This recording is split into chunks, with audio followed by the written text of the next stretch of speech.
Hi, my name is Josh Richardson M. Malabosa, and for our midterm project, we'll be going around the campus and interviewing and having a chica with all of the random strangers for us to expand our social network. So, my name is Josh, and come have fun with me and go around the campus and socialize.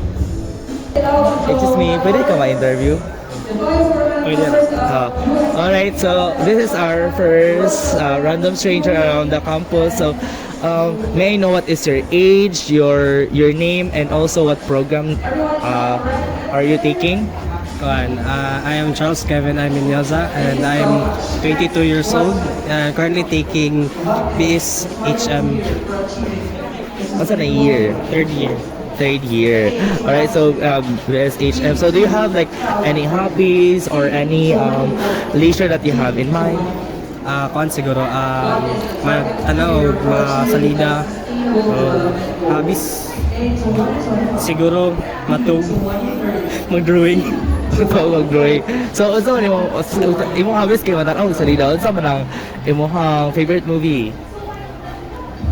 Kimi no Nawa, Yumi no Nawa. So, ano to man? Asa sa English kanina? Your Name. Your name. So, mo na siya katong wala from another world or something, another timeline.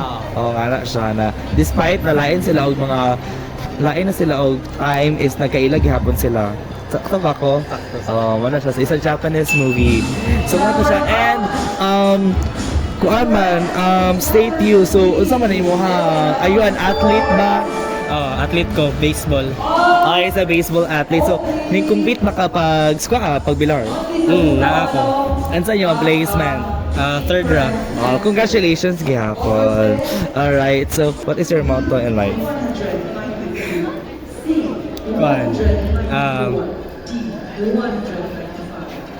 Understand each other. Understand each other yung motto in life.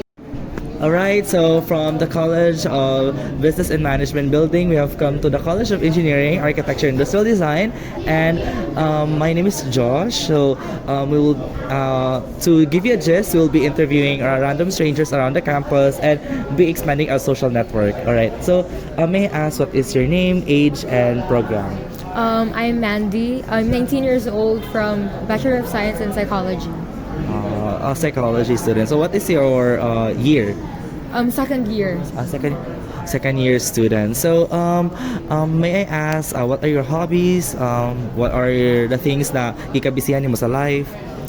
Well, as a student, of course, akong academics. But other than that, I guess my responsibilities as a campus journalist for the SCV. What is inspiring about becoming a journalist? What is inspiring? I think it inspires people instead. Dili siya inspiring for me, but it will it's an outlet for factual information to make its way to normal people. Unya, dili siya wala siya giprotektahan nga side. It's for the mass, pangmasa. Yeah, just like giingon na walang kinikilingan, walang pinoprotektahan. Final question. So as a psychology student, so how does it feel na you're kind of like delving into the study of the mind and behavior?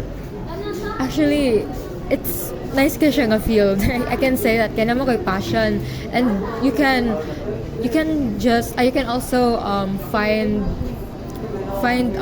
points nga makonect nimo sa imong life bitaw, and it's not man jud ka nang it's not recommended to self-actualize sa among program, but it's a very interesting topic jud. You can find different nuances sa imong mind and sa behaviors of other people.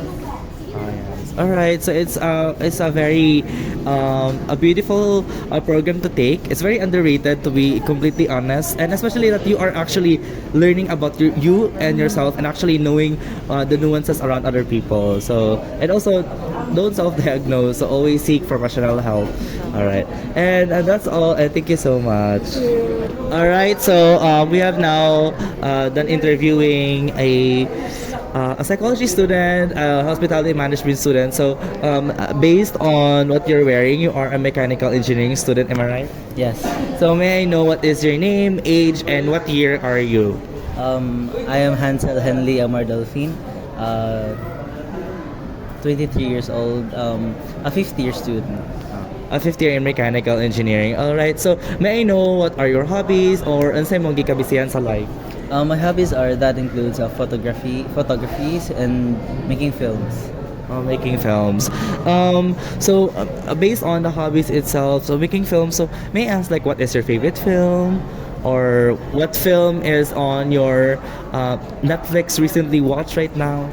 I'm recently watching the 24, but my favorite film is the Kita Kita. Kita Kita. It's a Filipino film. Yeah, it's an indie film. It's about like blindness, something, diba? It's a good film to actually give representation to other people. And speaking of photography, so may I ask, what are things that you mostly take photographs? Is it scenery, or is it like people? That depends actually. It depends on kung unsa ako makita na nindot, and it's as a photojournalist pod, I capture most of my photography, my photos in something that can tell story, can deliver something to other people, like it's one of the platform that you can communicate with other people by posting it on social media. Oh yes, and actually, last question. We would like to delve into the topic, especially it's kind of like trending on social media, especially that that's what we're talking about journalism and about stuff. Is that the term like pitiki kuya or something like that? Pwede ba pa picture? Pwede i-post ni siya. So, what are your thoughts about that specific concept as a whole, on the perspective of a photojournalist? Actually, I'm a photographer outside in this school, and also a photojournalist within the school. So I can really differentiate the two. And when it comes in becoming a photographer, you take every single happenings, moments in that kind of specific event. And when it comes to photojournalism, it's something that you deliver through. It is connected with something like, for example, in feature story or in news story. It's something that you tend to deliver something in a story on that photo.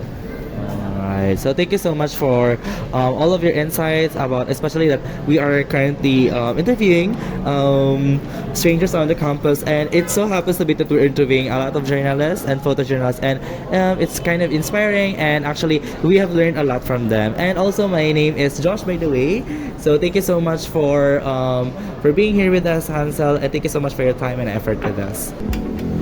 Alright, so we have now expanded our social network and have communicated and socialized with a lot of students around campus, and we have met new strangers and became acquaintances with them, from our athletes to our campus journalists. So it was very insightful, and I really had fun communicating with them, and I hope to talk with them and to socialize with them soon.